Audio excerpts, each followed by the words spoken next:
পছন্দ করে নাই। বিয়ে করে নিয়ে আসার পরে শাশুড়ি শুধুমাত্র বউয়ের দোষ ধরে, যা তা দোষ ধরে, যে কোনো হাঁটায় দোষ, চলায় দোষ, খাওয়ায় দোষ, সবকিছুই দোষ।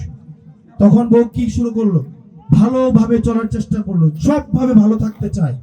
একদিন রান্না করছে, রান্নার মধ্যে কোনো ভুল নাই, সব ঠিকঠাক আছে, পুরা গ্রামবাসী সবাই বউয়ের প্রশংসা করছে। তখন শাশুড়ি তো দোষ, শাশুড়ির অভ্যাসই কি দোষ ধরা।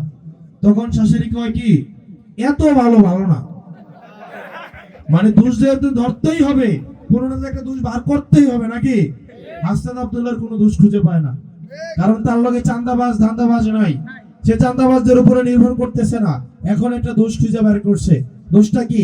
সে যদি একবার নির্বাচিত হয় তাইলে 20 বছরও তার লালন যেত না, এটা নাকি আমার দোষ। মানুষ যদি আমাকে রাখতে চায়, মানুষ যদি আমাদেরকে রাখতে চায়, তাইলে সেক্ষেত্রে জোর করে লাড়তে হইবই কেন? মানে একটা অযোগ্য অদক্ষ একটা মানুষকে আমরা সমর্থন দেব, কিন্তু তার সমর্থন দেওয়া যাবে না, ঠিক কিনা? ঠিক কিনা?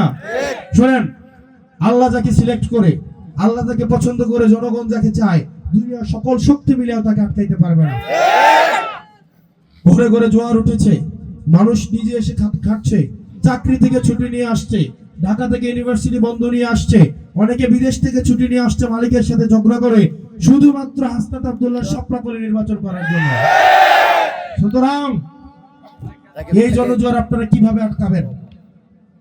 আটকানোর কোনো সুযোগ নাই।